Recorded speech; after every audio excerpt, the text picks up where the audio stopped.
Hi అండి, welcome back to my channel NRK family vlogs. అందరూ ఎలా ఉన్నారండి? బాగున్నారా? నేనైతే చాలా చాలా బాగున్నాను. మీ అందరూ ఎలా ఉన్నారో అయితే నాకు కామెంట్ సెక్షన్లో పింక్ చేయండి. ఇంకా లేట్ చేయకుండా what I eat in a day అయితే మీతో షేర్ చేసుకుంటాను. మార్నింగ్ అయితే ఇక్కడ బ్రేక్ఫాస్ట్ కోసం నేను ముందు రోజు నైట్ ఇడ్లీ బ్యాటర్ అయితే ప్రిపేర్ చేసుకున్నానండి. సో ఈ ఇడ్లీ బ్యాటర్ వచ్చేసి నేను పొట్టు మినపప్పుతో ప్రిపేర్ చేసిన బ్యాటర్ అనమాట. సో పొట్టు అంతా తీయకుండా ఒక 30% నుంచి 70% అయితే తీసానమాట. సో ఇంకా ఇలా అయితే నాకు మంచిగా బ్యాటర్ అయితే రెడీ అయిపోయింది. ఇంకా మార్నింగ్ కల్లా ఇది మంచిగా పొంగిందనమాట. ఇంక ఇప్పుడైతే దీంట్లోకి నేను సాల్ట్, ఇడ్లీకి మనకి ఏ కన్సిస్టెన్సీ కావాలో సో కొంచెం వాటర్ యాడ్ చేసుకుని ఆ కన్సిస్టెన్సీలోకి మిక్స్ చేసుకుంటే మనకి ఇడ్లీ బ్యాటర్ అయితే రెడీ అయిపోతుంది.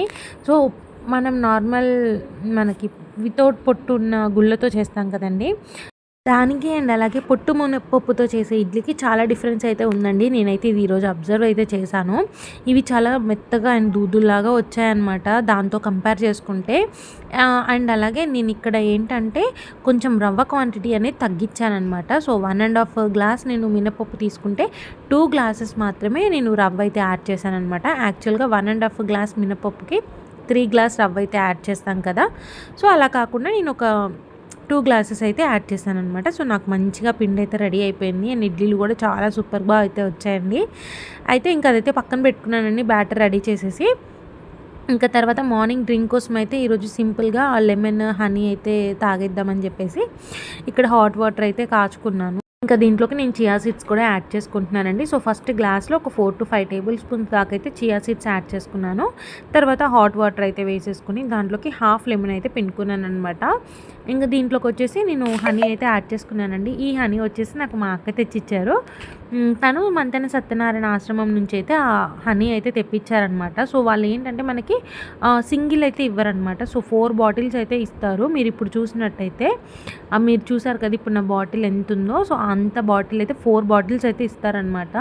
ఇంకా అక్క దగ్గర ఎక్కువగా ఉన్నాయని చెప్పేసి నాకైతే ఒకటైతే తీసుకొచ్చి ఇచ్చింది. ఇంకా నేనైతే అదే యూస్ చేస్తున్నాను. మంచిగా కల్తీ లేకుండా ఉందండి హనీ అనేది. ఇంకా అదైతే వన్ టేబుల్ స్పూన్ దాకా అయితే వేసుకొని మిక్స్ చేసేసుకొని ఇంకా నా మార్నింగ్ డ్రింక్ అయితే కంప్లీట్ చేసుకున్నాను అనమాట. ఇంక ఇక్కడైతే ఇడ్లీ అయితే వేద్దామని చెప్పేసి ఇడ్లీ ప్లేట్స్కి అయితే నేను నెయ్యి అయితే అప్లై చేసుకుంటున్నానండి. సో మ్యాక్స్ నెయ్యి అయితే అప్లై చేస్తానన్నమాట. ఇంకా నెయ్యి కూడా యాడ్ చేయడం వల్ల ఏంటంటే మంచి టేస్ట్ అయితే వస్తుందన్నమాట. అడుగున మనకి ఇడ్లీకి మంచిగా నెయ్యి అయితే పడుతుంది. ఇంకా అన్నిటికీ కూడా ఇలా మొత్తం అప్లై చేసేసుకొని ఇడ్లీ బ్యాటర్ అయితే వేసేసుకొని ఇడ్లీ అయితే పొయ్యి మీద అయితే పెట్టేస్తున్నాను. సో 10 మినిట్స్లో మనకి మంచిగా ఇడ్లీ అయితే రెడీ అయిపోతుంది అనమాట. ఇంకా ఈలోపు అయితే మీలో ఎవరైనా నా ఛానల్ని కనుక ఫస్ట్ టైం చూసినట్టయితే ఒకసారి నా ప్రీవియస్ వ్లాగ్స్ చెక్ చేయండి. మీకు నచ్చితే మీకు కొంచెమైనా హెల్ప్ అవుతాయి అనుకుంటే నా ఛానల్ని సబ్స్క్రైబ్ చేసుకోండి. అండ్ అలాగే లైక్, షేర్, కామెంట్ చేయడం మాత్రం మర్చిపోవద్దు. ఇంకా 10 మినిట్స్ అయితే ఇడ్లీ అయితే రెడీ అయిపోయిందండి. అండ్ అలాగే పల్లి చట్నీ కూడా నేను ఇప్పుడే ప్రిపేర్ చేశానమాట. అదైతే షేర్ చేయట్లేదు. సో ఇడ్లీస్ చూసారు కదా చాలా డిఫరెంట్గా అయితే వచ్చాయి. అసలు ఎన్ని తిన్నా కానీ వెళ్ళిపోతున్నాయి అనమాట. సో నాకు 4 తిన్నట్టే అనిపించలేదండి, అలా అనిపించింది అనమాట. ఇంకా అలా మార్నింగ్ బ్రేక్ఫాస్ట్ అయితే అయిపోయిందనమాట. ఇంకా ఆఫ్టర్నూన్ లంచ్ కోసం అయితే ఇక్కడ నేను ఈరోజు ఒక చట్నీ అండ్ అలాగే కర్రీ అయితే చేయబోతున్నాను. సో చట్నీ వచ్చేసి చుక్కకూర పచ్చడి అయితే చేయబోతున్నానండి. ఇంకా పల్లీలు వేయించిన కడాయిలోనే నేను చుక్కకూర ఆకులు అండ్ అలాగే 2-3 పచ్చిమిరపకాయలు, కొన్ని వెల్లుల్లిపాయలు, కొంచెం చింతపండు అయితే వేసుకొని కొంచెం ఆయిల్లో అయితే మగ్గించుకుంటున్నాను అనమాట. ఇక్కడ వచ్చేసి సొరకాయ అండ్ అలాగే గ్రీన్ పీస్ కర్రీ అయితే చేయబోతున్నాను. ఇంకా ఈ మొత్తం కుక్కర్లో అయితే కుక్ చేసుకుంటున్నానండి నేను. ఫస్ట్ అయితే సొరకాయ పీసెస్ అన్నీ కూడా చిన్నగా చాప్ చేసుకొని కుక్కర్లోకి అయితే వేసేసుకున్నాను. అండ్ అలాగే దాంట్లో గ్రీన్ పీస్, ఆనియన్స్, పచ్చిమిర్చి, సాల్ట్, కారం, పసుపు అయితే వేసేసుకొని ఇంకొక 4 to 5 విజిల్స్ వచ్చేదాకా అయితే కుక్ చేసుకున్నాను అనమాట.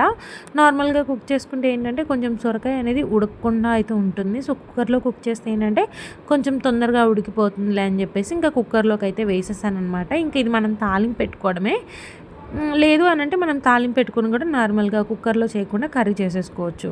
ఇంకా ఈ విధంగా అయితే నేను పప్పు గుత్తితో అయితే మెతిపేసుకున్నానండి. ఇంకా దీన్ని మనం పోపు పెట్టుకోవడమే అనమాట. ఇంకా పోపులోకి అయితే ఆయిల్, ఆవాలు, జీలకర్ర, కరివేపాకు, వెల్లుల్లిపాయలు, ఎండుమిర్చి అయితే వేసుకున్నాను. అవి మంచిగా ఫ్రై అయిన తర్వాత ఇంకా ఈ సొరకాయనైతే దీంట్లోకి అయితే షిఫ్ట్ చేసుకుంటున్నాను అనమాట. సో ఒక 1 మినిట్ ఉంచితే ఇంకా మన కర్రీ అయితే రెడీ అయిపోతుంది. చాలా అంటే చాలా బాగుంటుందండి. ఈ కర్రీ అనేది రైస్లోకి కాకుండా చపాతీలోకి, పూరీలోకి చాలా అంటే చాలా బాగుంటుందన్నమాట. ఇంకా ఈ కర్రీ చేసాం కాబట్టి మేము నైట్ అయితే చపాతీయే చేశానన్నమాట. ఇంకా కర్రీ అయితే రెడీ అయిపోయిందండి. ఇంకా మూత పెట్టుకొని ఒక 1 మినిట్ పెట్టేసుకుంటే సరిపోతుంది. ఇంక ఇప్పుడు వచ్చేసి మనకి చుక్క కూర అవన్నీ కూడా చక్కగా వేగిపోయాయండి. సో ఈ ఆకుకూరలు ఏంటంటే కొంచెం ఆయిల్ ఎక్కువగా వేసుకొని మనం ఫ్రై చేసుకుంటే మంచిగా ఉంటుందన్నమాట పచ్చడి. ఇక్కడైతే నేను మనం చుక్క కూర అనేది ఇక్కడ నేను ఒక 5 to 6 తీసుకున్నానండి. సో నా క్వాంటిటీ చూడండి ఎంత తక్కువగా అయిందో. సో తక్కువైనా పర్లేదు, ఎక్కువైతే బాధపడాలి కానీ తక్కువైతేనే ఇంకా మంచిగా టేస్ట్ అయితే వస్తుందండి. ఎప్పుడు ఏ కర్రీ అయినా కానీ మనం ఎక్కువగా చేసినప్పుడు కొంచెం అటు ఇటుగా అవుతుంది, బట్ ఏదైతే తక్కువగా చేసుకుంటామో అది సూపర్గా కుదురుతుందనమాట. అలాగే నాకు ఈరోజు చట్నీ సూపర్గా కుదిరింది. ఇంకా చిన్న మిక్సీ జార్లోకి అయితే వేసుకొని దాంట్లోకి జీలకర్ర, సాల్ట్ అయితే యాడ్ చేసుకొని ఇంకా గ్రైండ్ చేసుకున్నాను అనమాట. సో కొంచెం వాటర్ అయితే యాడ్ చేశానండి నేను. సో బాగా గట్టిగా అవుతుందని చెప్పేసి కొంచెం అయితే యాడ్ చేశాను అనమాట. సో మీకు అవసరం లేదు అని అనుకుంటే యాడ్ చేసుకొని అవసరం లేదు. ఇంకా అయిపోయిన దాన్ని అయితే నేను చక్కగా ఒక గిన్నెలోకి అయితే తీసేసుకుంటున్నాను. సో దీనికోసం కూడా నేను ఇందాక పచ్చడికి వేపుకున్నాను కదా, ఇంకా అదే కడాయిలో కూడా పోపు అయితే వేసుకొని ఇంకా పోపు అయితే ఇంకా పచ్చళ్ళకి షిఫ్ట్ చేసేసుకుంటున్నాను. ఈ కడాయిలోనే నేను మార్నింగ్ పల్లీలు వేపుకున్నాను, పచ్చడికి వేపుకున్నాను, మళ్ళీ పోపు కూడా పెట్టారనమాట. సో అప్పుడప్పుడు ఒకే కడాయిలో అన్నీ చేయడానికి చూస్తూ ఉంటానన్నమాట. అది మళ్ళీ పెద్దగా కడగడం ఎందుకులే అని చెప్పేసి, ఎలాగో ఇవన్నీ మనం ఫ్రై చేసుకున్నవి కాబట్టి సో అంతగా ఏమీ అవ్వదని, మొత్తం ఆయిలే ఉంటుంది కాబట్టి ఇంకా ఇలా చేస్తూ ఉంటాను అప్పుడప్పుడు. ఇంకా పోపు అంతా కూడా మొత్తం పచ్చడికి మిక్స్ అయ్యేలాగైతే కలుపుకున్నాను. ఇంకా మీల్ ప్లేట్ అయితే రెడీ అయిపోయిందండి. So 1 cup rice and curry, chutney and salad కింద వచ్చేసి కీరా అండ్ క్యారెట్ అయితే తీసుకున్నాను అనమాట. సో రైస్ మీద అయితే నేను ఒక 1 టేబుల్ స్పూన్ అయితే నెయ్యి అయితే యాడ్ చేసుకున్నానండి. సో పికిల్ ఉంది కాబట్టి ఇలా నెయ్యితో తింటే చాలా బాగుంటుందన్నమాట. ఇంకా ఆఫ్టర్నూన్ లంచ్ అయితే అలా తృప్తిగా అయితే తిన్నానండి. ఇంకా ఇక్కడ వచ్చేసి ఈవినింగ్ డ్రింక్ అయితే ప్రిపేర్ చేసుకుంటున్నాను. ఈవినింగ్ డ్రింక్ వచ్చేసి ఈరోజు వెరైటీగా గ్రీన్ జ్యూస్ తాగుదామని చెప్పేసి ఇక్కడ నేను కీరా అండ్ అలాగే సొరకాయ అయితే తీసుకున్నానండి. సొరకాయ అనేది ఒక చిన్న పీసే తీసుకున్నాను అనమాట. కీరా వచ్చేసి మొత్తం తీసుకున్నాను అండ్ అలాగే దీంట్లోకి ఉసిరికాయ అయితే యాడ్ చేస్తున్నానండి. సో ఒకటి మొత్తంగా అయితే తీసుకున్నాను అనమాట. సీడ్ తీసేసి అయితే చిన్నగా అయితే చాప్ చేసుకొని ఈ మూడింటిని కూడా చక్కగా మిక్సీ జార్లోకి అయితే వేసుకొని ఒక గ్లాస్ వాటర్ అయితే యాడ్ చేసుకొని మనం గ్రైండ్ చేసుకుంటే మనకి జ్యూస్ అయితే రెడీ అయిపోతుందండి. సో దీనివల్ల చాలా మంచి హెల్త్ బెనిఫిట్స్ ఉన్నాయండి. సో డైజెషన్ కానీ అండ్ హైడ్రేట్గా ఉండడానికి కానీ చాలా బాగా హెల్ప్ అవుతుందన్నమాట.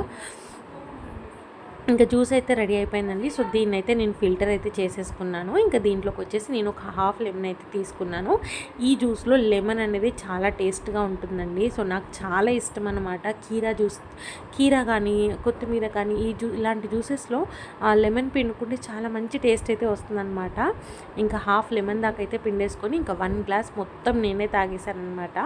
ఇంకా మా వారికి అయితే ఈరోజు ఎలాంటి డ్రింక్స్ అయితే తనకి నేను ఇవ్వలేదండి. తనకి నైట్ షిఫ్ట్స్ అయితే స్టార్ట్ అయిపోయాయి అనమాట.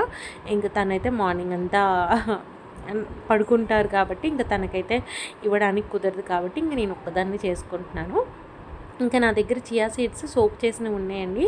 ఇంకా అవి కూడా ఒక 1 టేబుల్ స్పూన్ దాకా అయితే యాడ్ చేసుకొని చక్కగా డ్రింక్ అయితే తాగాను. చాలా మంచిగా అనిపించింది. వెయిట్ లాస్ అవ్వడానికి కూడా చాలా బాగా హెల్ప్ అవుతుందండి ఇలాంటి గ్రీన్ జ్యూసెస్ తాగడం వల్ల. ఇంక ఇలా వచ్చేసి ఈవినింగ్ డ్రింక్ అయితే రెడీ చేసుకున్నాను. ఎప్పుడు నేను జ్యూసెస్ చేసుకుంటాను కదా, ఈరోజైతే గ్రీన్ జ్యూస్ చేసుకున్నాను. ఇంకా నైట్ డిన్నర్లోకి వచ్చేసి ఇంకా సొరకాయ కర్రీ ఉందంటే మాత్రం నైట్ అయితే మేము చపాతీసే చేసుకుంటామండి. సో చపాతీలోకి చాలా బాగుంటుందన్నమాట. అందుకే ఇంకా నేను ఈవినింగ్ టైంలో అలా పిండి కలిపేసి అయితే పక్కన పెట్టేశాను. ఇంకా మంచిగా మనం తినే టైంకి అయితే చపాతీలు చేసుకుందామని చెప్పేసి ముందుగానే నేను మంచిగా పిండి అయితే కలిపి పెట్టుకున్నాను. అయితే దీంట్లోకి అయితే ఈరోజు నేను బీట్రూట్ అయితే యాడ్ చేసి అయితే చేస్తున్నానండి. సో ఫస్ట్ కొంచెం వెడల్పుగా చేసుకొని దాంట్లోకి బీట్రూట్ పెట్టి ఇలా మొత్తం క్లోజ్ చేసేసుకొని ఇప్పుడు చపాతీ చేస్తున్నాను అనమాట. సో ఇలా ఏంటంటే ఇలా చేయడం వల్ల మనకి మొత్తం రెడ్డిష్ కలర్లో రాకుండా ఇలా ఉంటుందన్నమాట. సో ఫైనల్గా నేను అవుట్పుట్ చూపిస్తాను కదా, సో అలా మంచిగా అయితే వచ్చాయండి. తినేటప్పుడు కూడా మనం బీట్రూట్ తిన్న ఫీలింగ్ అయితే రాదండి, చపాతీ తిన్న ఫీలింగే వస్తుందన్నమాట. సో మనకి ఎక్కడా కూడా చక్కగా విడిపోకుండా మంచిగా పిండికి అయితే అతుక్కుపోయి కలర్ కూడా చేంజ్ అవ్వకుండా ఉంటుందన్నమాట. సో ఇంకా ఇలా నేను నైట్ డిన్నర్ అయితే ప్లాన్ చేసుకున్నాను. 2 చపాతీస్ అయితే తీసుకున్నానండి. చాలా బాగున్నాయి. బీట్రూట్ తీసుకోవడం వల్ల అయితే మనకి బ్లడ్ ఇంప్రూవ్మెంట్ అయితే చాలా మంచిగా అయితే అవుతుందండి. ఇంకా నైట్ టైమ్స్ ఇలాంటి సింపుల్గా అయిపోయేటి చేసుకోవడానికి అయితే ట్రై చేస్తున్నాను. బట్ ఒక్కొక్కసారి టైం కుదరక రైసే తినడం అయితే జరుగుతుందనమాట. బట్ టైం కుదిరినప్పుడు మాత్రం చపాతీస్ అయినా ఏదైనా లైట్గా అయిపోయేది అయితే చేసుకుంటాను. ఇక్కడ చూస్తున్నారు కదా, సో మంచిగా రెండు వైపులా కూడా లైట్గా ఆయిల్ వేసుకొని రెండు వైపులా కూడా మంచిగా కాల్చుకుంటే మనకి చపాతీ అయితే రెడీ అయిపోతుందండి. సో మీలో కూడా ఎవరైనా ఇలా ట్రై చేయాలనుకుంటే డెఫినెట్గా ట్రై చేయండి. మన హెల్త్కి మంచిది. నైట్ టైం కూడా హెవీగా లేకుండా కొంచెం లైట్గా తిన్న ఫీలింగ్ అయితే వస్తుందన్నమాట. ఇంకా ఈరోజు నైట్ డిన్నర్లోకి అయితే ఇలా నేను 2 చపాతీస్ అయితే తీసుకున్నానండి. ఇంకా ఇదండి మార్నింగ్ నుంచి నైట్ వరకు నేను ఏం తిన్నానో అయితే మీతో షేర్ చేసుకున్నాను. హోప్ మీకు ఈ వ్లాగ్ అయితే నచ్చింది అనుకుంటున్నాను. నచ్చితే లైక్, షేర్, కామెంట్ చేయడం మాత్రం మర్చిపోవద్దు. Thank you so much for watching this full video అండి. నెక్స్ట్ వీడియోతో మళ్ళీ కలుద్దాం. బాయ్ అండి. బాయ్.